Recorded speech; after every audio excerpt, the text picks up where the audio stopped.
5 things you can do to get yourself in order to buy a house. First thing is, check your credit. So your credit is what your interest rate's tied to, and a lot of times there's things on people's credit that don't belong. So keeping an eye on your credit's a good idea anyway, but especially if you're buying a house, you want to get your credit as healthy as you can, because that impacts your interest rate on the home that you buy, which in turn, that's over the life of the loan, that could be a lot of money. Thing number 2 you need to do is save money for your down payment depending on the type of mortgage that you're getting. So if you're going VA, you can get 100% financing. There are some 100% financing USDA loans. Then the seller can pay the closing cost portion of what needs to come at the closing table. So if you're going FHA, you'll have to put down 3.5% of the purchase price. And then conventional, there's just kind of a lot of things you can do with conventional. There are some that you could do as little as 3% and then 5%, 10%, obviously 20% down.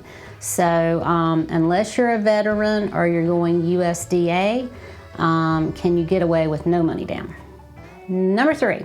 So if you're using a mortgage calculator online, those are great tools to use.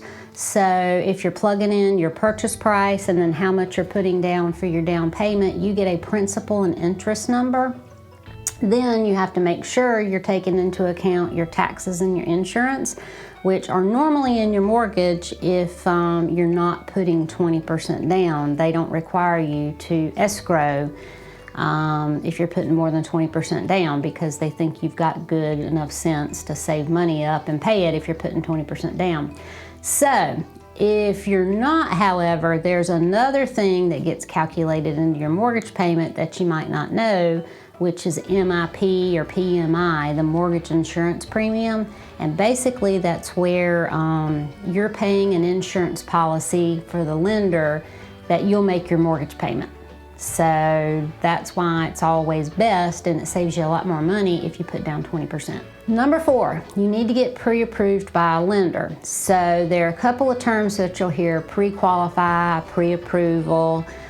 So pre-qualify is where you tell the lender that I make $100,000 and these are my bills. So that they just run numbers off what you tell them.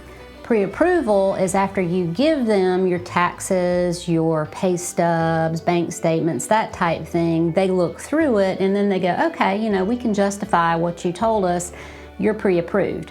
Then you can go an extra step further and they can underwrite you and your credit, your credit approved. That's when you are a squeaky clean, strong buyer. The only thing you're waiting on there when you make an offer is the property to appraise. Number 5, you need to find a great realtor. So not all realtors are the same, and I would be cautious about just looking on Realtor.com or Zillow for your houses, because you're not going to find the most up-to-date information. Interview a realtor or two. Most realtors do a great job. I can tell you here at the Expert Real Estate Team, I am very passionate about my agents knowing everything they need to know, so we represent our buyers and sellers to the best of our ability, because you'll want to come back to us if we do a great job for you. So make sure you have a realtor who knows your wants and needs, who knows what's important to you, and that's looking for you as hard as they can.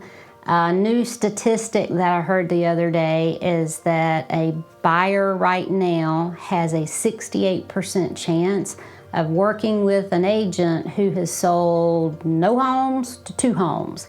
There are so many people in this business right now who are new into the business, and everybody, is new at one time. Don't get me wrong, but if that's important to you, that you have an agent with some experience or a company with experience, you might want to ask, how many deals have you done? How many loans like this have you done? So, because those things, looking for problems before they come, I feel like is one of our strong points, because right now there's so many problems that come up for closings that, you always got to be on the offensive looking for them. So because they come.